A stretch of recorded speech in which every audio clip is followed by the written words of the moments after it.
Now next in this video we are going to study about structure of pollen grain and development of male gametophyte.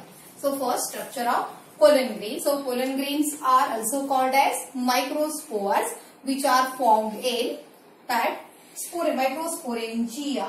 That means pollen sacs. Okay. So one microspore mother cell. This is one microspore mother cell which undergoes meiosis to form how many pollen grains? 4 pollen grains.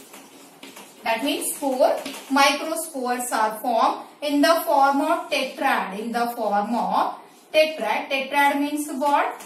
Total 4 pollen grains are there in one group. Okay. Then afterwards there is a separation of these pollen grains. So this is one pollen grain. Pollen grain is unicellular. Pollen grain is unicellular. That means pollen grain is just one cell. Okay. It is haploid. Haploid means having only one set of chromosome, because pollen grains are formed by meiosis. Okay. And during meiosis, chromosomal number reduces to half. Microspore mother cell is diploid to it, having 2 sets of chromosome, and pollen grains are haploid. All pollen grains are haploid. So pollen grains are unicellular, haploid, uninucleated. Uninucleated, that means having only one nucleus. So pollen grains are unicellular, haploid, uninucleated. These are non-motile structures, not having any cilia and flagellum. So these are non-motile structures. So thus this pollen grain is unicellular, uninucleated, haploid structure. Then wall of pollen grain is called as sporodome. Wall of pollen grain is known as sporodome. And this sporodome consists of 2 layers. Outer one is exine and inner one is intine. Outer one is exine and inner one is intine. So this exine is consists of sporopollenin. Sporopollenin. So this is one organic substance, and because of such a sporopollenin, there is no digestion of this pollen grain. It is not digested by any enzyme. It is not digested by any enzyme. Sporopollenin is highly resistant to high temperature, to acid, alkali, high temperature. These are resistant to acid, alkali, high temperature, and these are not digested by any enzyme. So because of which there is no decomposition of pollen grain. So you can find fossils of large number of pollen grains very easily, as there is no decomposition. It is not affected by any acid, alkali, high temperature or any enzyme. So you can find fossils of pollen grains very easily, only because of such a sporopollenin. Okay. So thus this is about that sporodome, which consists of exine and intine. Exine, it consists of sporopollenin, while intine it consists of cellulose and pectin. Cellulose and pectin. Okay. But deposition of this exine is not continuous. You can see at some places exine is not there. Only intine is there, but exine is not there at some places. So here that sporodome wall of pollen grain remains thin. This is called as germ pore. This is called as germ pore. And through such a germ pore, pollen tube will come out. You will find. So you can see here pollen tube. So this is pollen tube. Such a pollen tube comes out through one of such a germ pore. So this is germ pore. So here 1, 2, 3, up to 3 germ pores may present. Okay. So this pollen grain having wall of pollen grain is called as sporodome, consists of 2 layers, exine and intine, and these are germ pores. 1, 2, 3. Here I have drawn 3 germ pores through which pollen tube will come out. Okay. So this is pollen grain. Now pollen grain can cause pollen allergy or bronchial affliction in some people. So what is pollen allergy means? So after inhalation of such a pollen grains of some plants like that of carrot grass, Parthenium hysteroporus, Parthenium, that is carrot grass, because leaves of this plant look like carrot only. It is also called as congress grass. So Parthenium, when pollen grains of such Parthenium carrot grass are inhaled, some people may develop such pollen allergy or bronchial affliction. So what are symptoms of pollen allergy? Sneezing, then wheezing, that is whistling sound at the time of breathing, that is wheezing, then running nose, watery eyes, then itching of throat and eyes. These are symptoms of such allergy. Okay, and sometimes pollen grain may develop some chronic diseases like that of asthma and bronchitis also. This allergy, pollen allergy or bronchial afflictions are caused by pollen grains, as well as it can develop some chronic diseases. Chronic disease means which develops over long period of time. So that are chronic diseases like that of asthma and bronchitis are also developed by such a pollen grains. So thus allergy or bronchial afflictions, asthma, bronchitis are developed by inhalation of pollen grains. It occurs in only some people. It is not found in all people. Okay. So only some people develop such a allergies. Okay. And these pollen grains are also having some nutrients in them. So that is why such a pollen grains are used by athletes in the form of pollen tablets or pollen syrup. So many athletes as well as racing horses, for many athletes and racing horses, pollen tablets and pollen syrups are used as they are having lots of nutrients. Okay. So pollen tablets, pollen syrup, picture is shown in your CBSE book. So pollen tablets and pollen syrups are used as a source of nutrients by different athletes as well as for racing horses. Okay. Then what about viability of pollen grain? Viability of pollen grain means that functional ability of pollen grain to germinate and to produce such a pollen tube, that means male gametophyte. Okay. So that ability of pollen grain to germinate and to produce such a pollen tube to form such a male gametophyte is called as viability of pollen grain. And pollen grains of wheat, rice, in case of wheat, rice, viability is only for 30 minutes. Viability is only for 30 minutes. Why? In case of plants of family like Leguminaceae, Rosaceae family, viability is for months.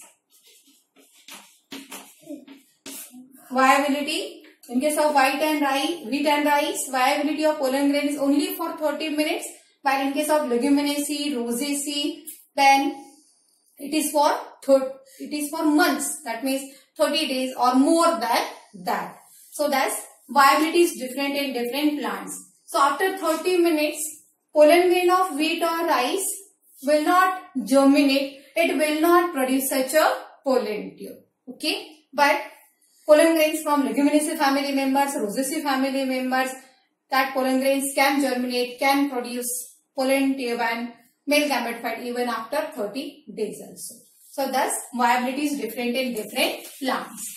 Pollen grains can be stored in liquid nitrogen. Pollen grains can be stored in liquid nitrogen. So what is temperature of liquid nitrogen? It is minus 196 degrees centigrade. Temperature of liquid nitrogen is minus 196 degrees centigrade. So pollen grains can be stored at minus 196 degrees centigrade temperature in liquid nitrogen, like that of semen. Semen of animals also is stored in liquid nitrogen, which can be used afterwards. So thus pollen grains also can be stored in liquid nitrogen, that is known as pollen bag, and they can be stored as it is for several years and then afterwards can be used. Okay, so that is pollen bag. Then how there is formation of male gamete to find.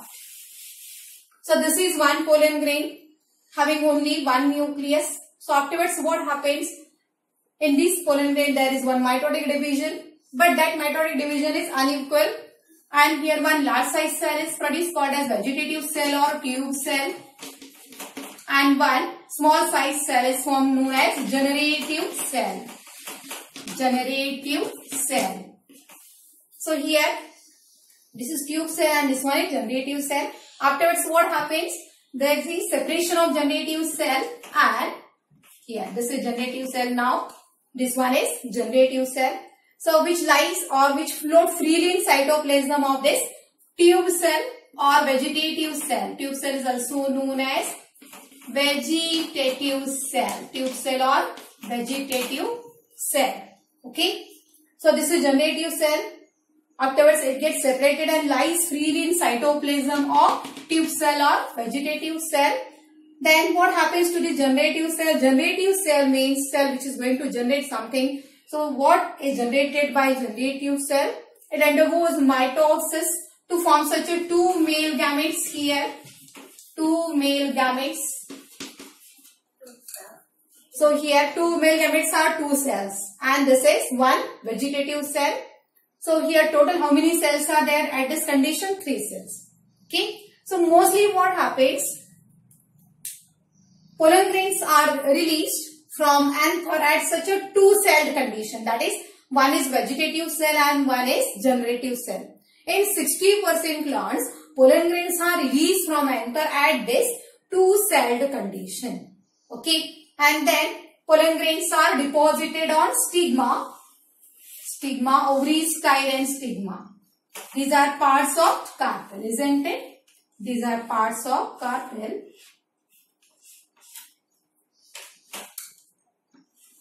So here pollen grain is deposited on, suppose this one is pollen grain, okay, which is deposited on stigma. So pollen grains are deposited on stigma at two-celled condition in 60% angiosperms, and for remaining pollen grains are deposited at three-celled condition. Okay. So here pollen grain is deposited here at two-celled condition. Then this generative cell will divide. Pollen grains are deposited, released from anther at two-celled condition. Then these are deposited on pollen such as stigma. So at that time it is at such a two-celled condition in 60% plants. So what happens to the generative cell here? It divides to form two male gametes. Okay. So here division of generative cell takes place inside pollen grain or sometimes inside this pollen tube. Okay. Division of generative cell takes place inside pollen grain or inside such a pollen tube to form two male gametes. When pollen grain is deposited here, then what happens? That inner intine comes out through germ pore. Okay. Inner intine comes out through germ pore when pollen grain is deposited on stigma. When stigma is receptive. Receptive stigma means stigma which looks fresh and shiny because of sugary secretion. That is called as a receptive stigma. So from such a receptive stigma, that sugary secretion is absorbed by pollen grain. Then that pollen grain, cytoplasmic value of this pollen grain increases. Cytoplasmic content of pollen grain increases. And it exerts pressure on intine, and intine will come out through such a germ pore. Intine will come out through germ pore to form such a pollen tube. Okay. When such a pollen tube is formed, then first nucleus of this vegetative cell enters in pollen tube. This one is nucleus of tube cell called tube nucleus. First tube nucleus enters in pollen tube. first tube nucleus enters in pollen tube, and then these two male gametes will enter. You remember that division of generative cell may occur inside pollen grain, or it may take place in this pollen tube also.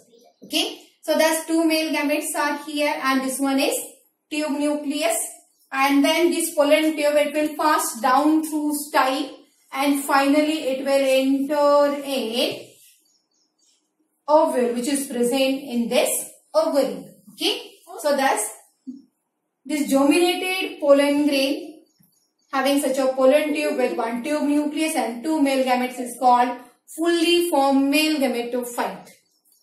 This pollen grain, which is formed initially, which is unicellular uninucleate, this is first cell of male gametophyte. You remember that gametophyte is always haploid and sporophyte is always diploid. Okay, whatever cell which is haploid, it will be gametophytic cell in angiospermic plants. Okay, so this is about development of male gametophyte. So this much part, it takes place before pollination, before release of pollen grains, and here afterwards this much part of the development of male gametophyte takes place after pollination on this stigma. So this is before pollination and this one is after pollination. This is about development of male gametophyte.